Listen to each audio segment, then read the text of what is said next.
Good evening, and welcome to this year's State of the City program. As many of you know, the city of Chino Hills is celebrating its 25th anniversary.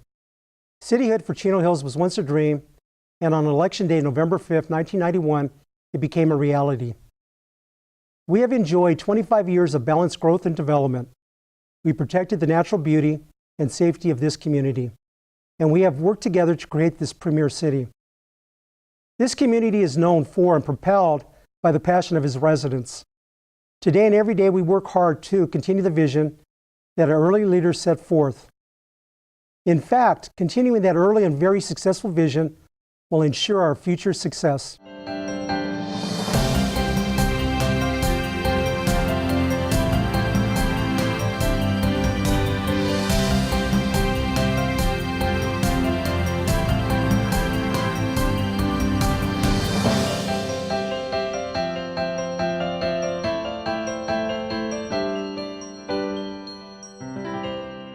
There was a group of people who played an important role in the late 1980s when people started talking about Chino Hills becoming a city. They were the members of the Chino Hills Incorporation Committee and the first Chino Hills City Council. They were the early leaders who shaped our beginnings. I'm here with the founding fathers of Chino Hills. My name is Douglas Sparks. I'm a 42-year resident of Chino Hills, and I was the founding chairperson for the Chino Hills Incorporation effort. And I'm Gary Larson, a member of the first City Council of Chino Hills, also a 42-year resident. And when we first moved in, Doug and I we had a population of 4,000 in this area. And when Cityhood came about, there were 42,000 people. But 4,000 when you first moved in. It's amazing. Hey, Doug, let's get started. How did the idea of Chino Hills becoming a city get started? There was a lot of rumor in the air about the city of Chino annexing Chino Hills. I was in conversation with one of the individuals from Chino, and he made it very well known to me that we were going to be part of Chino. And he gave me an annexation study, which I looked at and hurriedly took it to my neighbor, Fred Burns, who was also on our Chino Hills Incorporation Committee, and discussed the issue with him and told him that it looks like we'd better get a grassroots movement going. So myself in a barn, believe it or not, it was in a red barn on the hill, and we talked about getting individuals involved, which would be the expertise to run a city. And we did that, and we ended up appointing our committee members, which were Karen Bristol, Bob Ellingsworth, Fred Haney, Susan Briney, and what about Mike Donovan? Was he part of that? Mike Donovan. Okay, let me make sure. So in case Mike's out there, we didn't forget you. So, all righty. Gary, Doug, did the Incorporation Committee have a vision for the future of Chino Hills? What was the main vision? The main vision was to keep the rural flair, to keep it open, the open areas open where families could enjoy the country look. We sit in the midst of surrounding counties that basically most of their country look was gone. That was basically the main purpose of it. It was a diamond in the rough, and we didn't want to give it up. So we wanted to keep it for our families and their future families. All right. Hey, Gary, you ran for the seat for the first city council. Did the candidates play a role in getting people involved in cityhood? You know, the most important part was to sell Cityhood and then also sell the idea of being on the council. And so as we went out door to door, knocking on doors, most of the people either wanted to become a city or they wanted to stay part of the county. So we knocked on doors constantly for many, many days and pass out brochures and talk to people about Cityhood. And the most important thing that we told people is we're going to get more police protection, we are going to be physically sound, and we're going to keep the rural atmosphere. Those were the things that were most important to the people. So when we actually had our first vote, how many people were actually on the ballot? And also, was the name of Chino Hills part of that ballot? We had actually two names for Chino Hills that were on the ballot. Chino Hills and Canyon Hills were the two names that were on the ballot. And we had 20 people running for the first city council. And so the top 5 vote getters were the original council of Chino Hills. All right. Hey, Doug, the voters in Chino Hills approved cityhood at that first election. Most cityhood efforts aren't successful the first time. Why do you think this was successful? Everything's timing. Obviously, that we saw that there might be a problem with being taken over by another city. And I think that we were able to validate it with the expertise of individuals who could run a city. I believe people really looked at that. They didn't look at us as a bunch of grassroots citizens trying to put together a city. We actually validated it, and we had some good publicists. When Norton Perry, again, and working with the Chino champion, everybody was ready to claim Chino Hills as a city. And that's how it basically occurred. Great. Gary, we just heard Gwen Norton Perry mentioned a few minutes ago. Who was our first mayor? Well, Gwen became our first mayor. We decided at our first council meeting that the top vote getter was going to be the mayor, and then the second vote getter would be the vice mayor or the mayor pro tem, and then we would rotate mayorship based on that each year.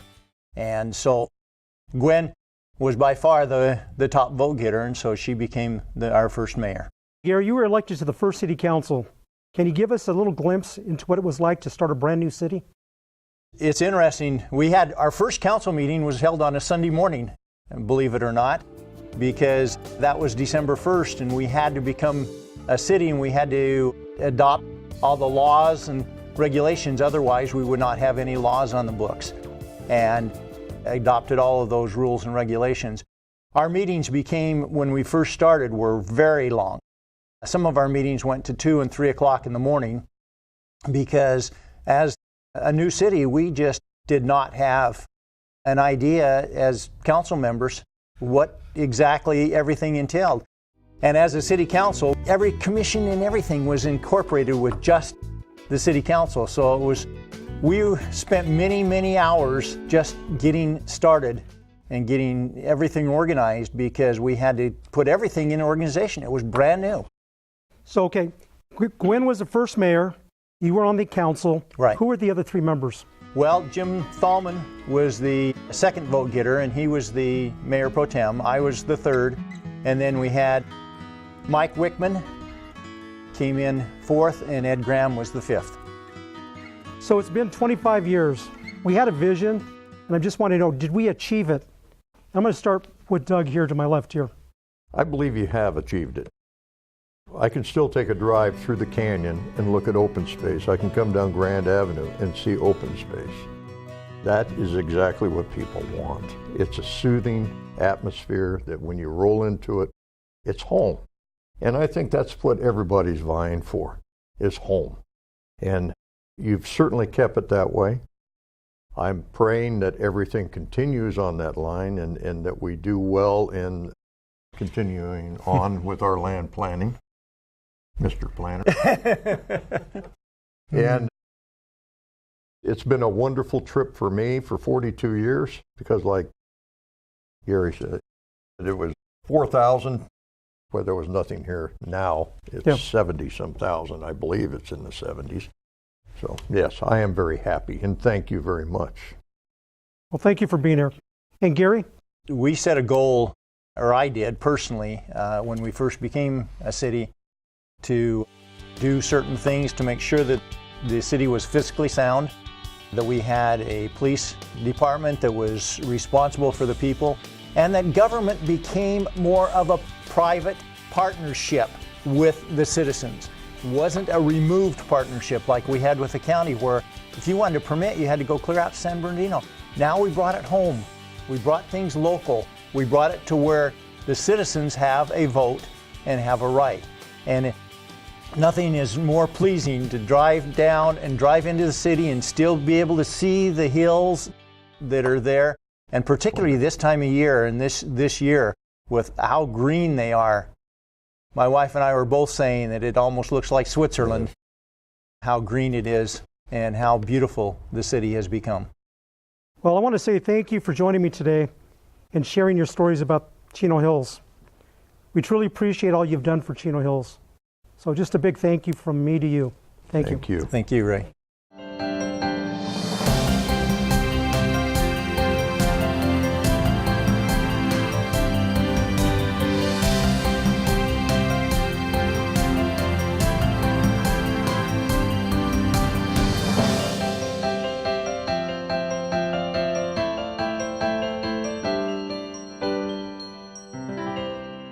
Part of what makes Chino Hills a special place are the people who make a difference in our community. They are individuals who have been propelled by their passion, which often is a cause that is near and dear to their hearts. These community heroes are focused on helping others. They're a very special group of people who highlight the fact that they take care of one another in Chino Hills. These individuals are the leaders of 4 well-known nonprofit organizations that have kept carrying their mission. Let me introduce you to them. Let me start to my far left. Judy Rogers with Caring for the Hills. Boy, you look beautiful today. Thank you. Lisa Price with Price's Pets. You always look beautiful. Thank you. And Linda Rose with Red Bucket. And Mrs. Rosen with Let It Be Foundation. Okay, each of you are passionate about your chosen mission. Please tell us about your organization and what led you to help others in the way that you do. Judy. We got started in 97, and in 2000 it was given to us because everybody wanted to go do something else. And my passion didn't go along with what they were doing, so I switched to families because that's where I felt the need was. And so we work closely with families and children. We give out food every day to them, and we try to provide them with toys at Christmas and Easter. We try to take care of that. And the many things that we do with them, we've even counseled our families. Had people come to us for prayer and just to be able to talk to somebody. And that's always a blessing too. Thank you, Judy. And Lisa Price? We started in 2007. It was a very small organization. We would, just take our animals to PetSmart, do mobile adoptions, and our mission is just to rescue, rehabilitate, and rehome unwanted pets in our community. In 2007 was the turn of the market, and we realized that there were lots of pets that were also losing their homes and finding themselves in overpopulated shelters, and ultimately ending up in, high euthanasia rates. So we wanted to do something to help our community. In 2011, we started our first retail adoption center, and to date, we've been able to save more than 10,000 animals and rehome them. We have 2 adoption centers now, and we owe all of our success to our wonderful volunteers, as well as our amazing amount of support that our communities give. Thank you, Lisa. And Linda? Well, Mayor, it all started in 2008 when our founder, Susan Pierce, rescued a starving, abandoned, abused little filly. By January of 2009, we had rescued 4 horses, and within 4 months, by May of that same year, we were up to 74 horses. So we recognized that there was a tremendous need in this community for this type of a service to rescue, rehabilitate, and find a forever home for these abandoned and abused horses. And to date, we have rescued 362 horses from severe abuse, starvation, and neglect, and we have found forever homes for 216 of them. And we operate entirely by volunteers. We have over 400 volunteers, and the Chino Hills community has been so generous in allowing us to be a point of pride for that community. Well, thank you. And Mrs. Ruth Rosen?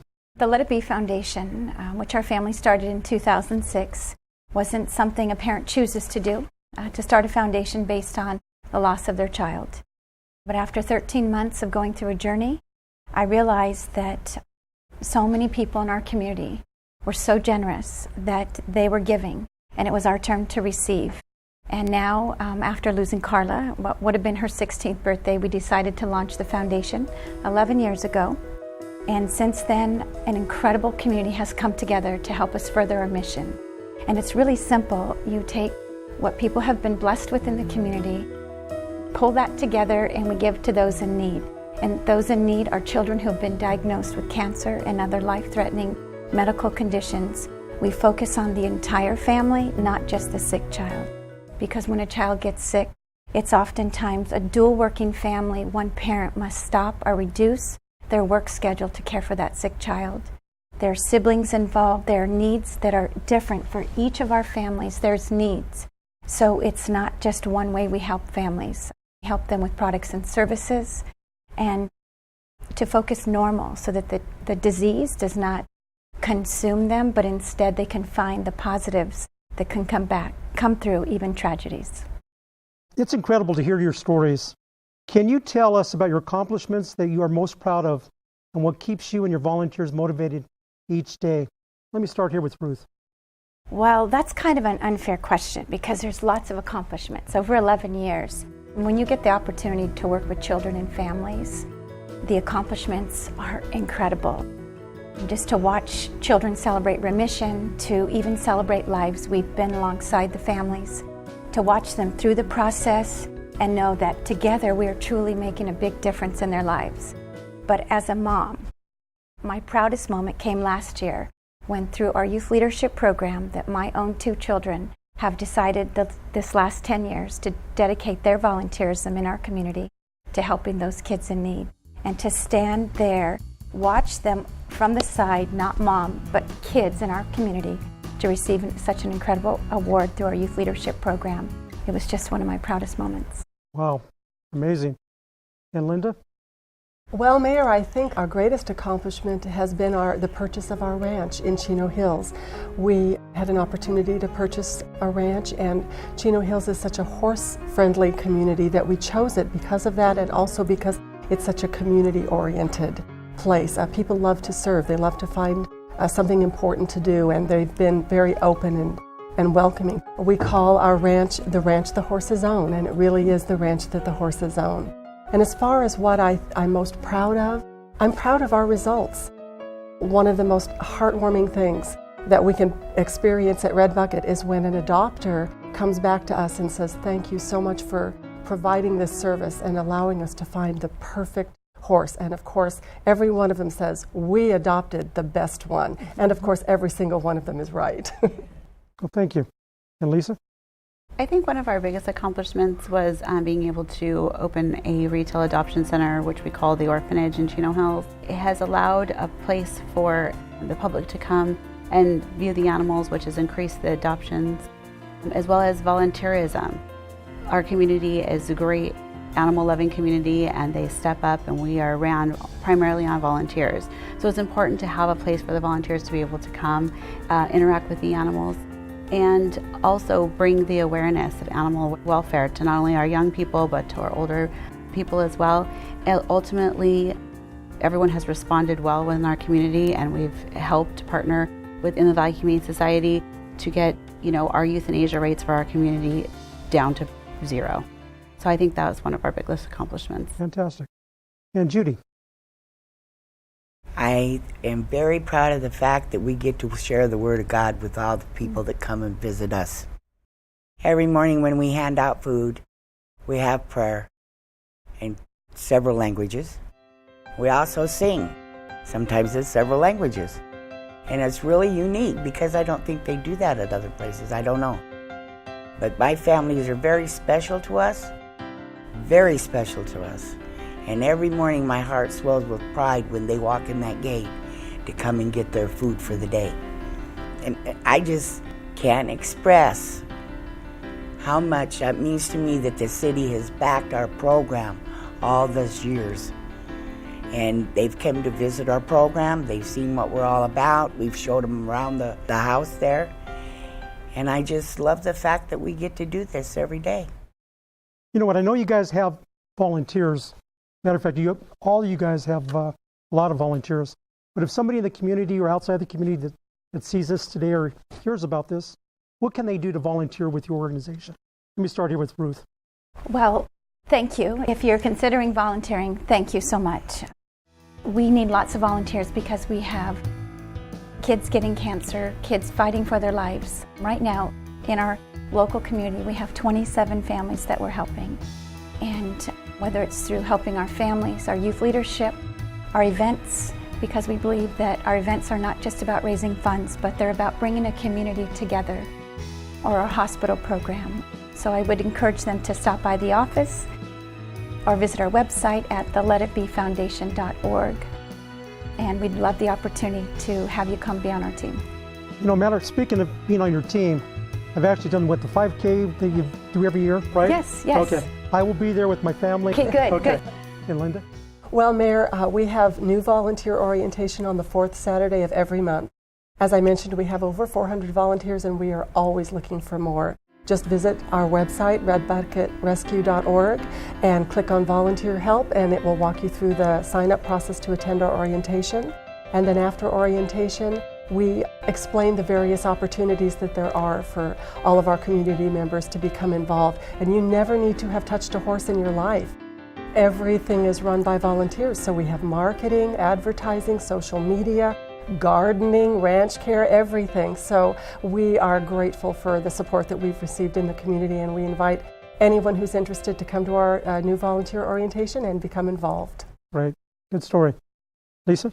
Volunteers are instrumental in our success as well. We are primarily ran all on volunteers, so everything from kennel cleaning to, dog walking to mobile adoption events to other, fundraising events, everything down to doing laundry.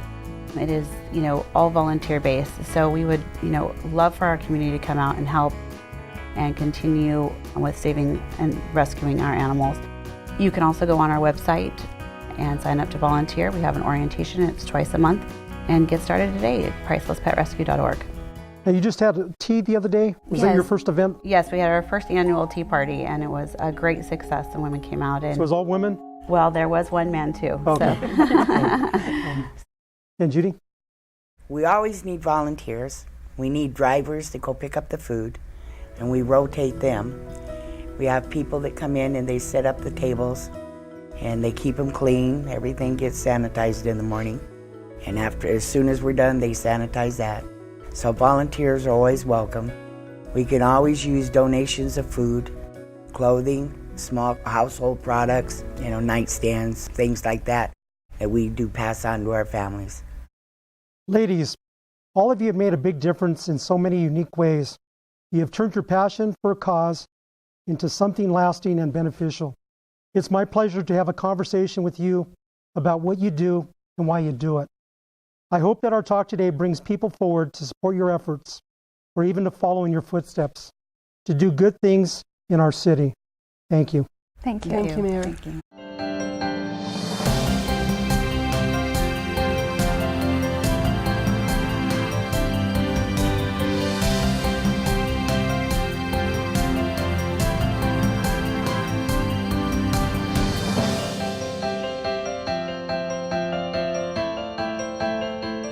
Our 25th anniversary was December 1st, 2016, and we are continuing our celebration of 25 years of excellence as a city. We kicked off our anniversary at last year's State of the City event with a great video about our milestones along the way. We celebrated the actual date of incorporation with a huge community event in December. It's been amazing to look back and see what has been accomplished. The major milestones are exciting, but along the way, there was a lot of everyday issues and concerns that are important to our community.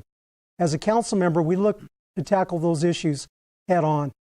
I'm very proud to serve with my colleagues on the City Council, and I've asked them to join me today. Hi, Ray. Thanks for inviting us. Peter Rogers, Vice Mayor. Thank you, Peter. Hi, Ray. Art Bennett, Council Member. Mayor Ray, I'm Council Member Ed Graham. Hi, Ray. Council Member Cynthia Moran. Okay, first we're going to go over a few key issues that have been in the news this year. Peter, you're a resident of Carbon Canyon, and commuter traffic is bad. Can the city solve this rush hour traffic and safety in Carbon Canyon? Well, first of all, I love living in Carbon Canyon, so those rush hour issues have become a major issue. Short answer is no. I don't think we can solve it in the next couple of years, but I think we can work our way towards some solutions.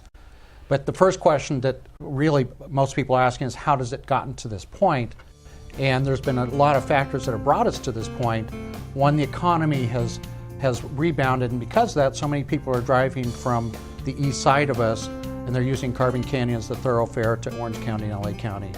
Also, there's been a lot of construction going on with the economy rebounding, And a lot of that has taken place in Ontario and Eastvale and Chino and Montclair, and where it's really exploding because people want to live in Southern California. They're all using Carbon Canyon. Also, the 91 freeway has been impacted by construction, and because of that, people have rerouted to Carbon Canyon Road. We've had a lot of truck traffic going on, and a lot of that truck traffic is because they are frustrated with the traffic on the 9160 freeways. And then lastly, something as simple as the app Waze is now rerouting people through Carbon Canyon Road.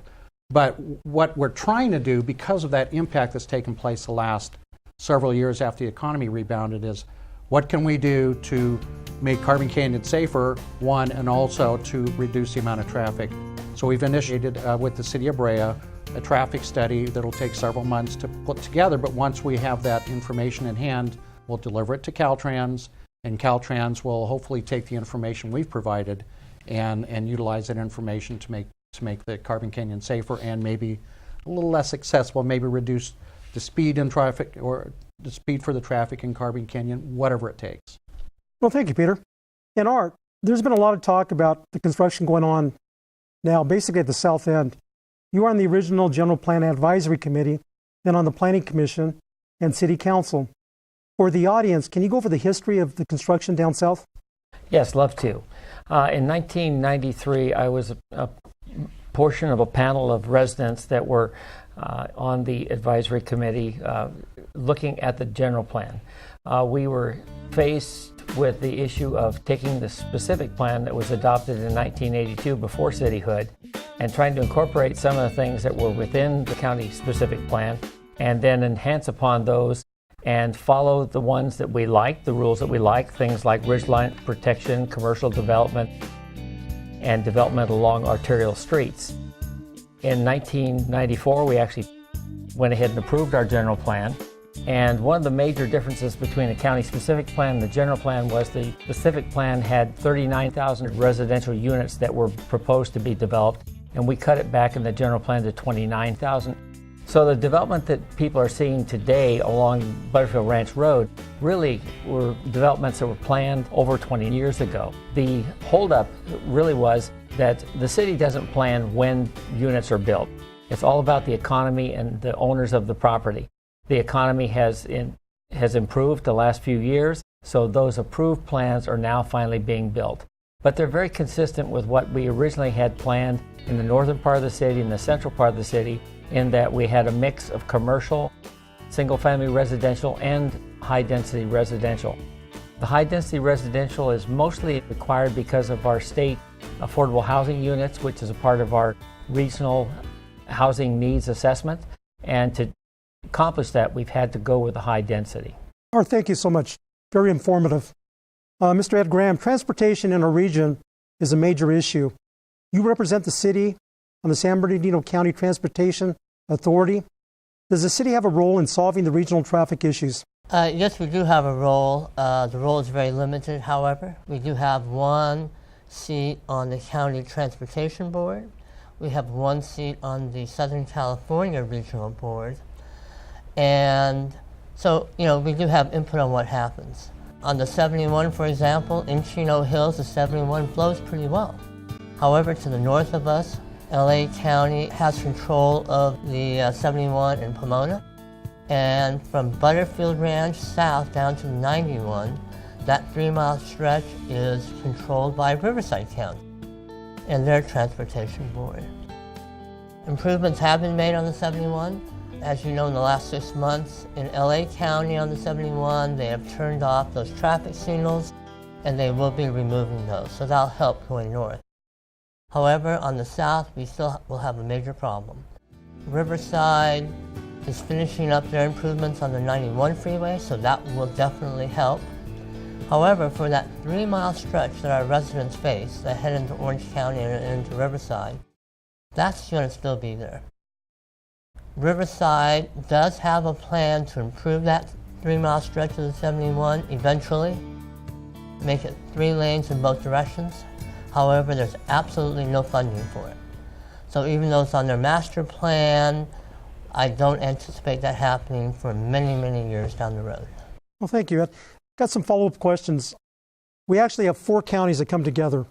So I'd imagine that's sort of an issue. I guess in LA County, Measure M just passed. So it's monies that are going to be used for roadways. You said Measure I for San Bernardino County? Right. And then Riverside County, is there a measure there to help us with financing? They do not have a measure, and measures are important because measures are the ones that fund freeway improvements. And right now, Riverside does not have one. So that's probably the major problem that we're dealing with. Right. Okay. And Cynthia, Tres Hermanos, that beautiful open land on Grand Avenue, has been in the news. What can you tell us about Tres Hermanos and the future of the land? Well, like you said, Ray, Tres Hermanos is that beautiful green stretch of land that we drive between Diamond Bar and Chino Hills. And it dates back to the early 1900s when several businessmen from LA purchased the property, working cattle ranch and for a weekend getaway. And then in the late 70s, the City of Industry purchased it. And then it remained the picturesque, beautiful cattle ranch and streams and valleys. Several years ago, the state of California required cities to dissolve their redevelopment agencies along with the assets that were owned by those RDAs. So for the City of Industry, Tres Hermanos was on that list, so they're required to sell it. And I think that's why it's more in the forefront now, because people are alarmed that it may get sold and we may have thousands of units on that property. But the fact of the matter is that City of Industry recently put in an offer for $100 million on the property, of which they would have to use that land for public use. And public use has a variety of definitions. It could be a reservoir, it could be solar. We don't know what they would do. So in the meantime, our city council here and our city manager are tracking the oversight meetings to find out what's going on with it. In '99, the Tres Hermanos Conservation Authority was formed between Diamond Bar and Chino Hills. So we would kind of keep a pulse and track of what was going on with that property. And at any given time, there's been at least 2 city council members from Chino Hills on that authority. So we've all served on it at some time or another. This is not something that we've been ignoring. Even though you might not hear a lot about it, our council is tracking it. We appreciate the fact that Tres Hermanos is a beautiful resource for Chino Hills, and we want to make sure that the City of Industry stays within their state mandates of what they do with the property, and we know how precious it is to everyone. So we're working with them on that. I want to commend you on something. I know our city over the years has really tried to reach out to the City of Industry, and I know recently we've actually met with the mayor and a couple of our council member and their consultant. I know you can't really go into details there, but I just want to commend you that you're really proactive on trying to reach out with the City of Industry. Well, thank you, Ray. You have been too. So it's been a good interaction that we haven't had for a while. So. Well, thank you, Cynthia. Thank Keep you, up Ray. the good work. Thank you. What milestones in the city's first 25 years makes you the most proud? Let me start with, to my left here, Mr. Pete Rogers. Well, we're very fortunate to live in Chino Hills, and there's a reason for it.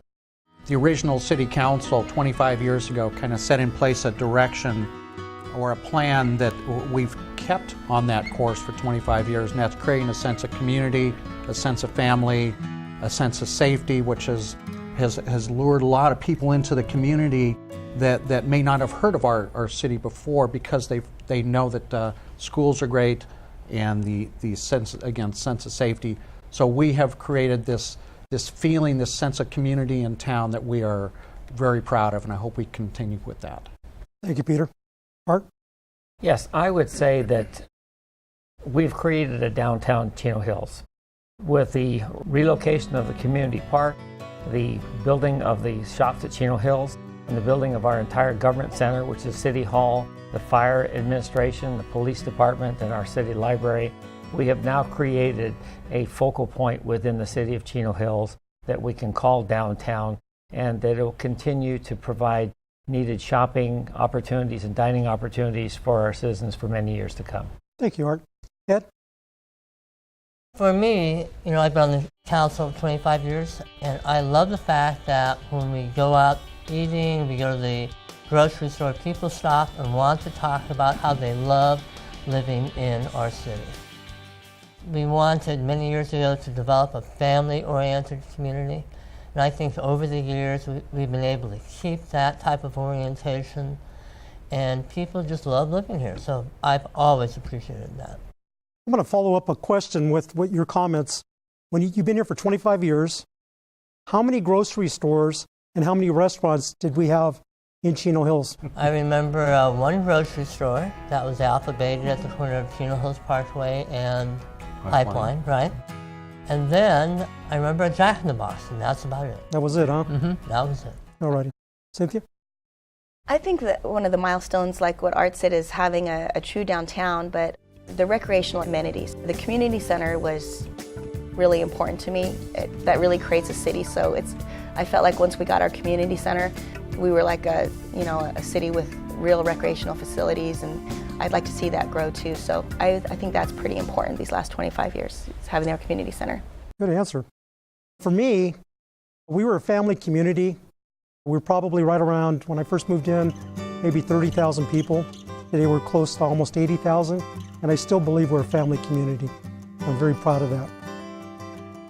Okay, what's the most important for you, Peter, for the future? I'll continue with the theme because that's what's made Chino Hills such a well-known community with all the accolades we received from the different entities, is keeping that sense of community going. We cannot, as decision makers, do something that's going to mess that up. And because of that, the people that have elected us and rely on us for decisions at least sense among the five of us that we are all focused, because you've noticed a similar answer from all of us of that sense of community. We need to continue with that. What about jazz concerts, stuff like that? Funny you should mention that. That's something we're promoting also as the cultural and recreational part is very important to our community, and we're going to have a jazz concert, our very first festival. Fantastic. So again, for the future, what would you like to see, Art? Well, again, we are first and foremost a family-oriented community. So I would like us to continue to maintain our rural atmosphere with yet all of the amenities of a major metropolitan city. Great answer. Ed? I think we're at that stage of our city's development where we can go up to the next level. And for me, that would mean a city-owned recreational building, facility that would have indoor basketball courts and other rooms where our families can go and, have fun. Good. Kind of similar to Ed, I just want to see us growing in our recreational facilities. We have great facilities now, but we know how busy our fields are, and neighborhood gym would be wonderful. So yeah, I'd like to see a commitment to move forward and really stepping up our recreation facilities even further, and then refurbishing what we already have, our beautiful trails. We're doing a trailhead restoration, which is wonderful, so that as well. You know what, there's a new activity that we have at recreation, something paddle ball. What is that called? And I know, Ed, you sort of initiated that. Are you a player? It's called pickleball. Pickleball, okay. And I've played it several times, kind of fun. So I know that in Grand Avenue Park, we're going to convert a hockey rink into a pickleball court, a couple of them, so it'll be fun. Try it out. Thanks, Ed. Council members, I'd like to thank you all for being here today. I hope our residents know, as I do, that you all have a passion for Chino Hills. Thank you. Thank you. Thank you, Ray. Yeah. The individuals you had heard from today have been instrumental in the development of Chino Hills. In fact, they have shaped the beginning. We thank them for all they have accomplished thus far. My wife and I had a dream to raise our children in a great community. We are proud that we raised our family here in Chino Hills. Today, there are many new families moving in, and I hope they feel the support that our family enjoyed. We truly felt that support through the city's programs, the park's facilities, the environment, and the opportunities available here. We felt the passion of the people who live here and make it a better place. Today you've heard the stories of some of those people. It is my hope for the future that the next generation of Chino Hills continues the vision. I am sure that the leadership of Chino Hills will do the same.